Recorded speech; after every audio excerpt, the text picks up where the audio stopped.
Special Envoy Hans Grunberg is in Riyadh to discuss possibility of truce extension.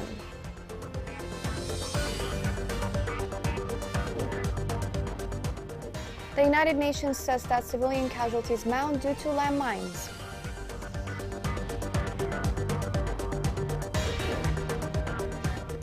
Yemen-Sweden hospital in Taz lacks funding and basic logistics.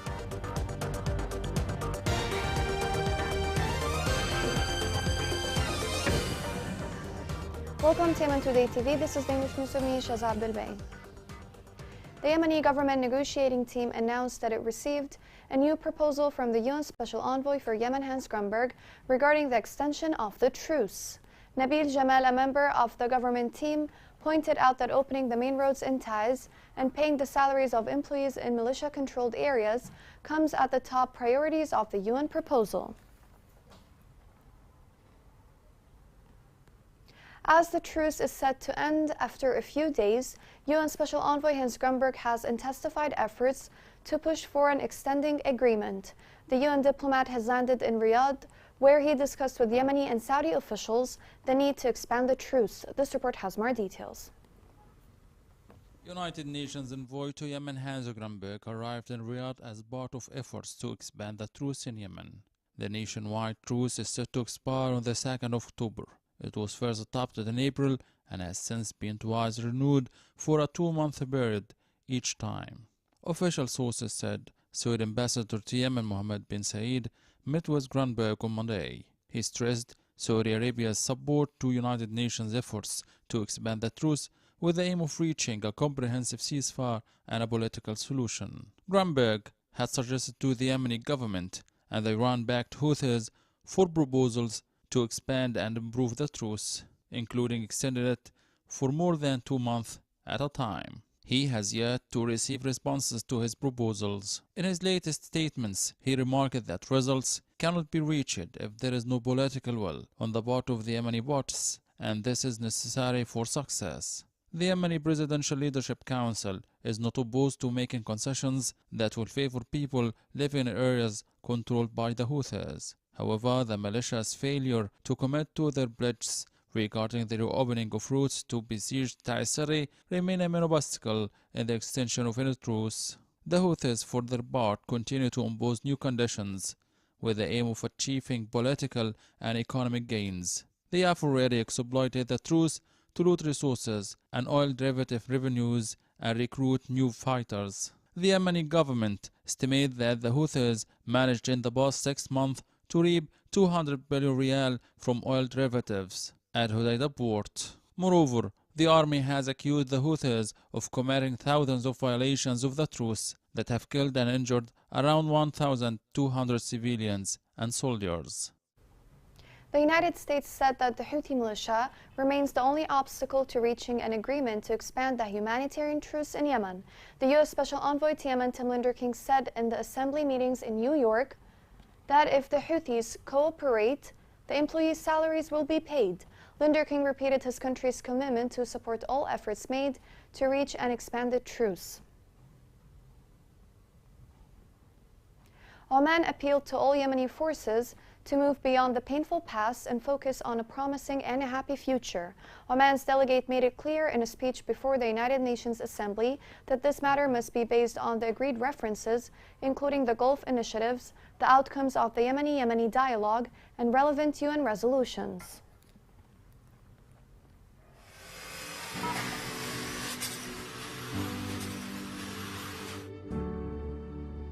أبي مات بشارع 40 دحين أنا أشقى على أسرتي مع باقي اللي أنا أصرف عليهم كل شيء.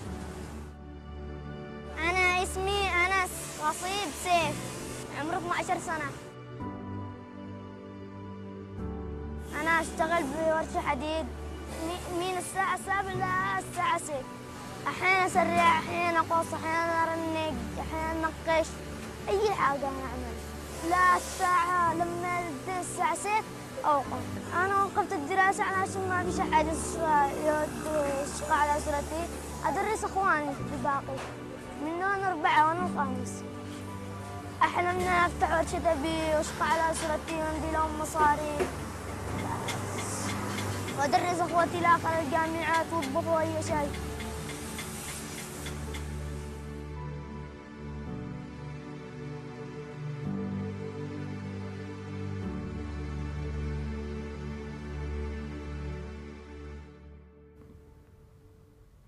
The U.S. Navy announced the seizure of a shipment of heroin in the waters off the Gulf. The U.S. Navy said in a statement that the shipment was the largest ever this year, weighing more than 2,000 kilograms of illegal drugs worth $85 million.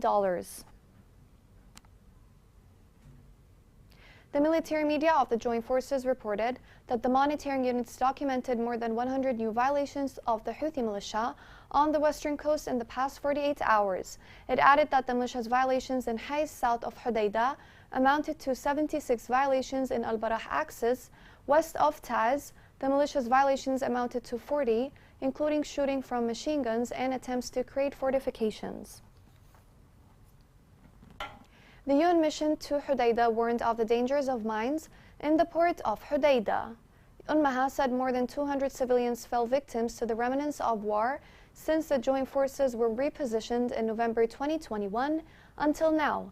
The mission stated that in the past 3 days alone, 15 casualties were recorded as a result of landmines and explosive devices. A civilian was killed in a landmine explosion planted by the Houthi militia in Ma'rib, eastern Yemen. This report has more details.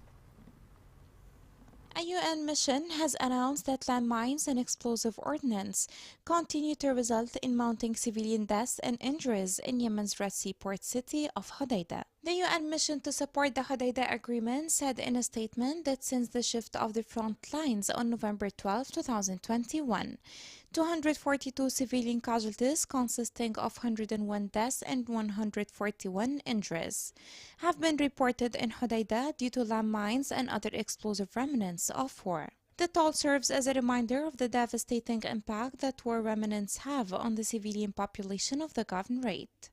UNMAHA reiterated its call for urgent and concrete measures to clear contaminated areas in the governorate. The mission remains committed to supporting the parties and providing coordination and technical support for mine action. Previous reports by humanitarian organizations said that Yemen had become one of the largest landmine battlefields in the world since World War II. According to the Yemeni Observatory for Landmine Removal, an organization documented that 370 civilians have been killed by landmines, improvised explosive devices, and explosive ordnance laid by the Houthi militia from mid-2019 to May 2022. In the past 6 years, the Yemeni Coalition for Monitoring Human Rights Violations has documented the deaths of more than 1,929 civilians, as well as the destruction and damage of more than 2,872 public and private facilities across the country. During the first phase of the UN Mine Action Services project, land survey and clearance operations were conducted in 21 governorates and 233 districts, and over 23 million square meters of land were cleared. The second phase began in October 2021 and is expected to run until the end of December 2026.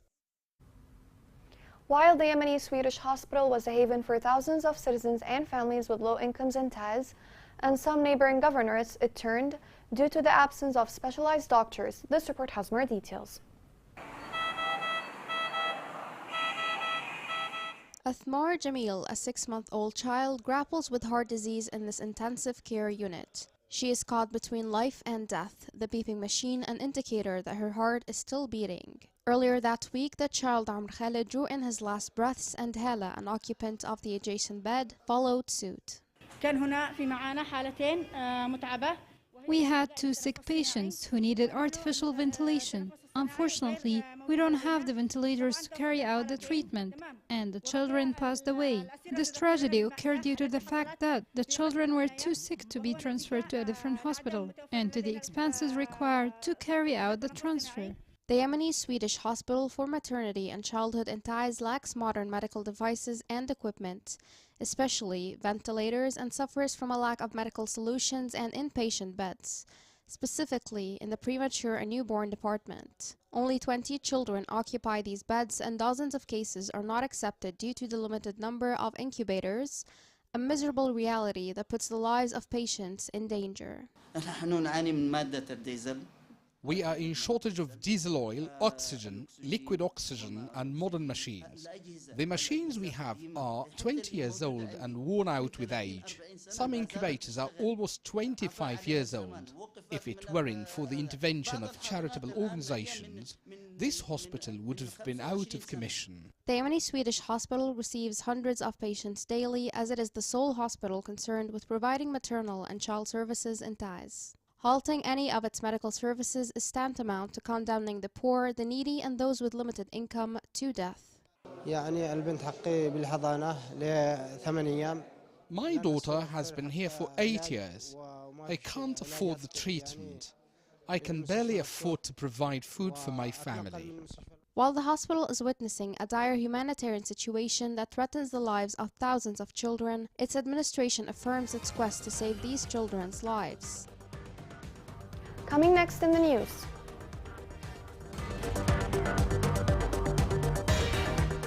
War and displacement force opposed to work as a shoemaker.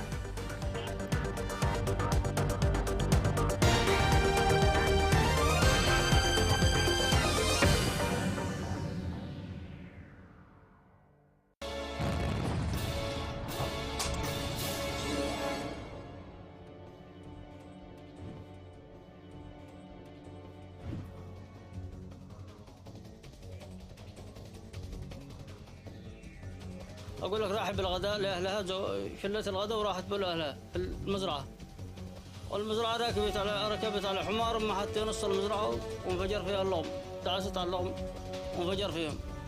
الحمار انتهى الماء ترى وتبقعت رجليها كامل. نغير منها نغير الشبالة اللي هي البيت سابها من دور رجليها اللي صافناها طبية أقرب طبية وصافناها لا هي بطلت رجليها كامل. قلت أزود هلي وقابل لي لعب وطبعته تحت الزواية. صورت.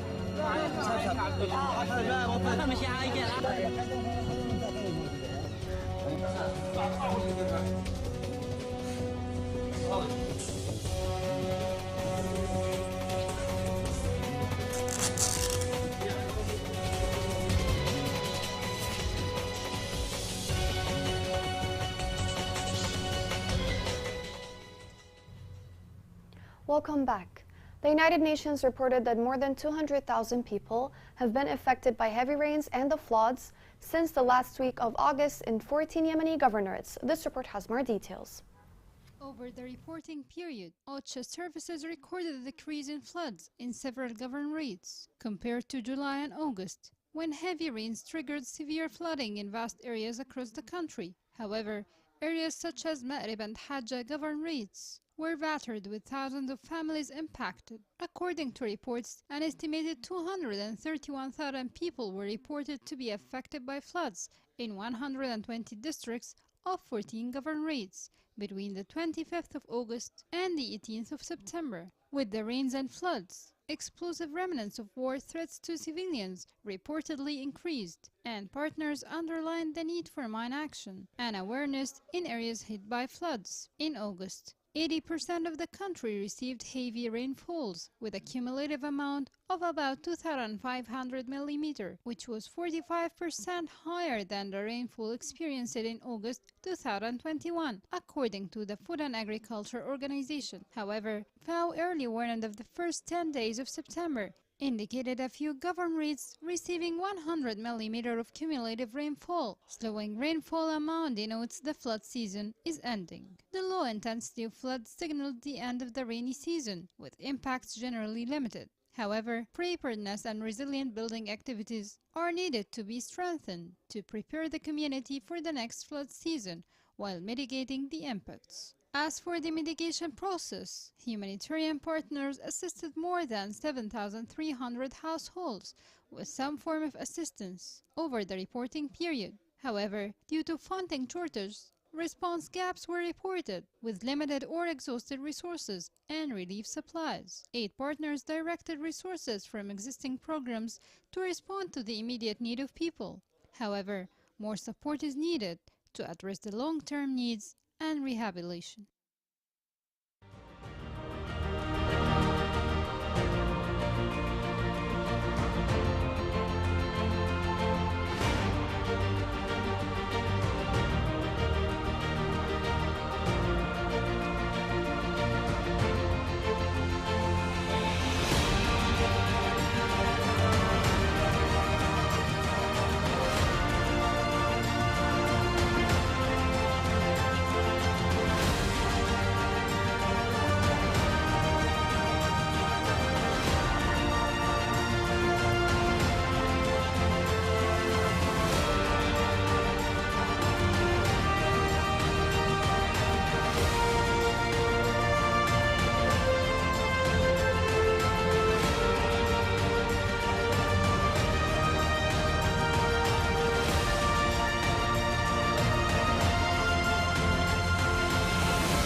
Economic sources revealed that officials in the oil company are prepared to raise the prices of oil in Aden.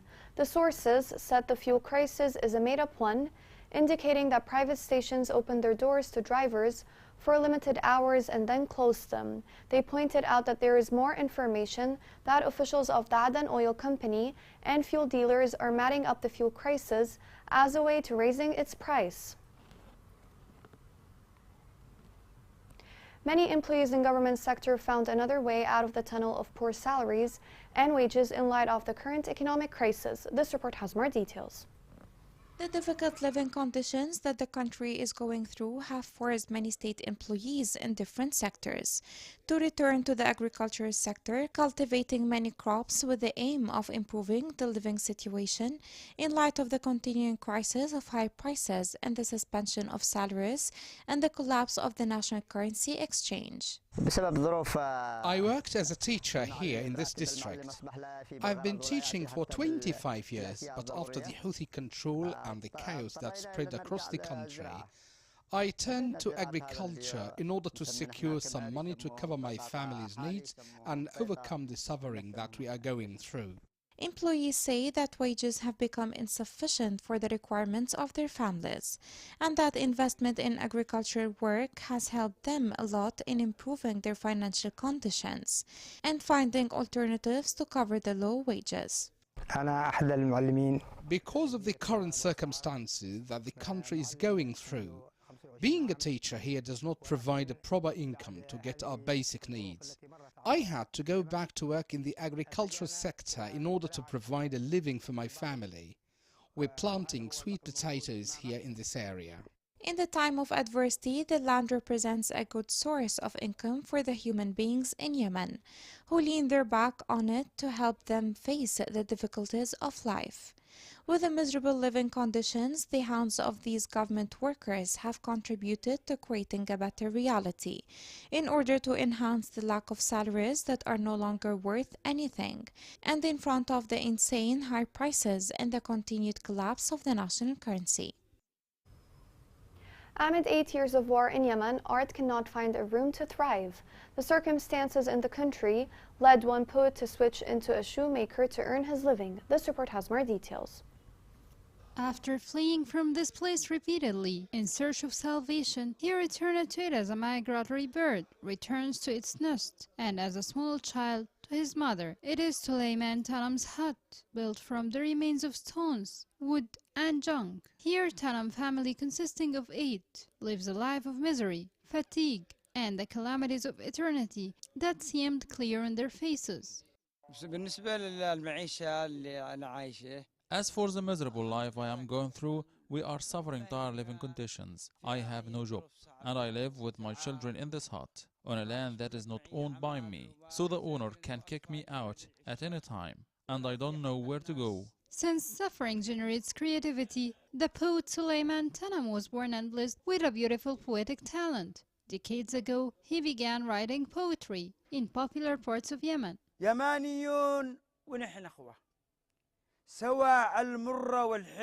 Recently, a poetry collection was published for him, titled Gunj Tanam, and he was honored with certificates for writing it. And he has other 4 collections that need to be taken into consideration and get published. My first attempt to write a poetry collection was in 1990, titled Gunj Tanam, and now I have other collections which I want to publish, but no one is helping me. The war and its disastrous effects prompted the poet Suleiman Tanam to move between jobs and settle in one he didn't expect. Early he leaves the hut and heads towards the inflamed sidewall to work on maintaining and polishing worn-out shoes during his daily working hours. I work in the street, where some people make fun of me by saying the poet Suleiman Tanam is polishing shoes. I usually tell them that I have to work amid the hard living conditions to feed my children. The poet Suleiman didn't find it embarrassing to continue with the job, as it is a form of his last chance of survival to escape the hell of war. Here's a reminder of the main headlines. Special Envoy Hans Grunberg is in Riyadh to discuss possibility of truce extension.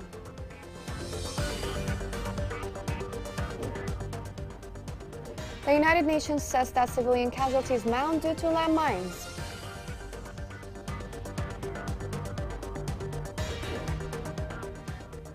Yemen-Sweden hospital in Taz lacks funding and basic logistics.